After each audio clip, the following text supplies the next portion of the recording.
Hello students, welcome to knowledge academy. कैसे हैं आप सभी? सर्वे भवन्तु सुखिनः की कामना करते हुए आज का टॉपिक हम डिस्कस करेंगे। यह टॉपिक मानव अधिकारों से संबंधित है, यानी ह्यूमन राइट्स के संबंध में हम डिस्कस करेंगे तथा universal declaration of human rights क्या है इसके संबंध में भी हम जानेंगे, देखेंगे, समझेंगे। But first of all, I would like to say that please like, subscribe, share and motivate channel for new updates. It will be beneficial for you.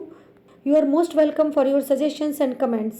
साथ ही आप हमें ये अवश्य बताएं कि आपको किस टॉपिक से संबंधित वीडियोस अच्छे लगे, ताकि भविष्य में मैं वैसे ही टॉपिक या उन टॉपिक से संबंधित वीडियोस बनाऊं। अतः आप अपना लाइक सब्सक्राइब अवश्य भेजें तथा लाइक सब्सक्राइब शेयर अवश्य करें। मानव अधिकारों से संबंधित जो क्वेश्चंस हैं, इस टॉपिक से संबंधित क्वेश्चंस एग्ज़ाम्स में पूछ लिए जाते हैं, चाहे वे आपके यूनिवर्सिटी एग्ज़ाम्स हों या कॉम्पिटिटिव एग्ज़ाम्स क्यों ना हो। एग्ज़ाम्स में क्वेश्चंस आ जाता है कि ह्यूमन राइट्स क्या हैं, यानी मानव अधिकार क्या हैं, तथा universal declaration of human rights किस तरह से की गई है, या इसमें कौन कौन से अनुच्छेद शामिल हैं, या किन्हीं 5 अनुच्छेदों का उल्लेख कीजिए। अतः इस तरह से क्वेश्चंस आ जाते हैं। मानव अधिकार आज के परिवेश में कितने उपयोगी हैं, प्रासंगिक हैं, यह सब हमें अवश्य जानना चाहिए। जनरली ऐसा भी देखा गया है कि ह्यूमन राइट्स तथा नेचुरल राइट्स यानी प्राकृतिक अधिकार और मानव अधिकारों के संबंध में भी स्टूडेंट्स कंफ्यूज हो जाते हैं कि वास्तव में इन दोनों में क्या अंतर है। तो इन अ नटशेल या संक्षेप में मैं आपको बता दूं कि मानव अधिकार और प्राकृतिक अधिकार वास्तव में दोनों एक दूसरे के निकट हैं, या ये कहें कि एक दूसरे के पूरक हैं, सहयोगी हैं। मानव अधिकारों की धारणा बहुत अधिक विस्तृत है तथा प्राकृतिक अधिकार भी कहीं न कहीं मानव अधिकारों से संबंधित है। मानव अधिकारों में आदर्श का या ये कहें कि आदर्श की प्रधानता रहती है, और जो नेचुरल राइट्स हैं यानी प्राकृतिक अधिकार हैं, ये नैसर्गिक अधिकार कहे जाते हैं तथा व्यक्ति को जन्म से प्राप्त होते हैं। प्राकृतिक अधिकार जन्म से संबंधित होते हैं, या ये कहें कि जन्म से ही या जीवन रक्षा से संबंधित होते हैं। इन अधिकारों को किसी भी अधिकार के माध्यम से या किसी भी नियम के माध्यम से बाधित नहीं किया जा सकता है। उदाहरण के लिए जीवन जीने का अधिकार, अपने जीवन की रक्षा का अधिकार तथा जीवन रक्षा से संबंधित जो भी अपरिहार्य कारण हैं उन सभी को करने का अधिकार इत्यादि। उदाहरण के लिए भूख लगने पर भोजन करने का अधिकार, प्यास लेने पर पानी लेना तथा शोषण के विरुद्ध अधिकार। तो ये जो अधिकार हैं ये आपके नैसर्गिक अधिकारों की कैटेगरी में आते हैं, जबकि जो मानव अधिकारों का कंसेप्ट है वह आदर्श की अवधारणा पर आधारित है। ये इस कॉन्सेप्ट पर आधारित है कि ऐसा होना चाहिए, यानी आदर्श में ऐसा होना चाहिए, मूल्य शामिल होने चाहिए। मानव अधिकारों के संबंध में हमारे भारतवर्ष में काफ़ी पहले ही वेदों, पुराणों, उपनिषदों में इसके संबंध में वर्णन किया गया है। वसुधैव कुटुंबकम की जो अवधारणा है, या ये कहें कि ग्लोबलाइजेशन का जो कंसेप्ट है वह वास्तव में मानव अधिकारों से ही संबंधित है। यानी संपूर्ण वसुधा एक परिवार के समान है, एक कुटुंब के समान है। इसके अतिरिक्त सर्वे भवन्तु सुखिनः, सर्वे सन्तु निरामयाः, सर्वे भद्राणि पश्यन्तु मा कश्चित् दुख भाग भवेत् का जो कॉन्सेप्ट है मानव अधिकारों से संबंधित, वसुधैव कुटुंबकम की अवधारणा से संबंधित का जो कॉन्सेप्ट है उसे हमारे एंशिएंट लिटरेचर में, संस्कृत लिटरेचर में बहुत पहले ही डिस्क्राइब कर दिया गया था। अतः ये कोई आज की अवधारणा नहीं है, या ये नहीं कहें कि वर्तमान में डेवलप कॉन्सेप्ट है, वरन ये अवधारणा काफ़ी प्राचीन है। यानी संपूर्ण मानव जाति एक कुटुंब के समान है। अतः यह जो कॉन्सेप्ट है यह देश काल परिप्रेक्ष्य से ऊपर है। इससे फर्क नहीं पड़ता है कि आप किस देश में, किस जाति में, किस धर्म में जन्मे हैं। मुख्य बात है कि आप मानव हैं। अतः मानव अधिकारों का संरक्षण हर हाल में किया जाना चाहिए तथा शोषण से इनकी रक्षा की जानी चाहिए।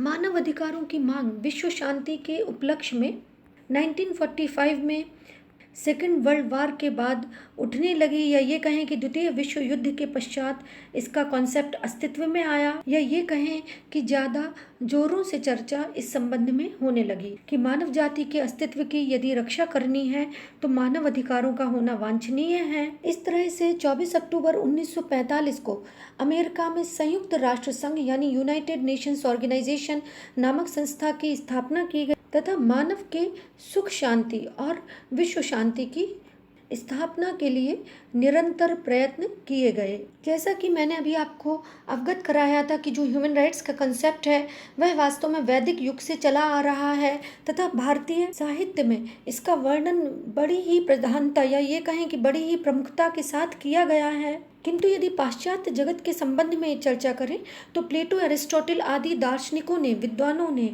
भी इन अधिकारों को या ये कहें कि ह्यूमन राइट्स को महत्वपूर्ण माना तथा नगर राज्यों में या ये कहें कि ग्रीक के नगर राज्यों में रोमन लॉ के अंतर्गत इनको मान्यता दी गई या ये कहें कि इनकी चर्चा की गई। उनमें से मुख्य जो अधिकार थे, अभिव्यक्ति की स्वतंत्रता का अधिकार है, विधि के समक्ष समानता का अधिकार है, शोषण के विरुद्ध अधिकार है, न्याय पाने का अधिकार है इत्यादि। इसके अतिरिक्त अन्य देशों में भी ह्यूमन राइट्स के संबंध में डिस्कशन हुआ या चर्चा हुई तथा इनके महत्व को प्रारंभ से ही स्वीकृत किया गया। उदाहरण के लिए 1215 ईस्वी में इंग्लैंड में जो राजा थे उन्होंने लोगों को ये अधिकार दिया कि यदि जनता का कल्याण ना किया जाए तो वह सरकार व्यर्थ है। अतः इस अवधारणा के अंतर्गत ये अधिकार विकसित किया गया कि जनता को अधिकार है कि वह सरकार को लोक कल्याण के लिए बाध्य कर सके। इसके अतिरिक्त 1825 से लेकर 1850 तक यानी 1825 से 1850 तक संयुक्त राज्य द्वारा तथा इंग्लैंड के मिले जुले प्रयत्नों के द्वारा दास प्रथा का अंत किया गया। परतंत्रता की जो विवेचना थी उसको व्यर्थ माना गया तथा कहा गया कि सभी मनुष्यों को स्वतंत्र रहने का पूर्ण अधिकार है। इसी तरह से 1900 ईस्वी में ब्रिटेन में महिलाओं को वोट देने का अधिकार आवश्यक माना गया या ये कहें कि इसे मानव अधिकारों की श्रेणी में रखा गया। अतः कुल मिलाकर कहा जा सकता है कि जो मानव अधिकार हैं वे विश्व शांति, न्याय, स्वतंत्रता, समानता के पक्षधर हैं तथा निर्ममता, बर्बरता,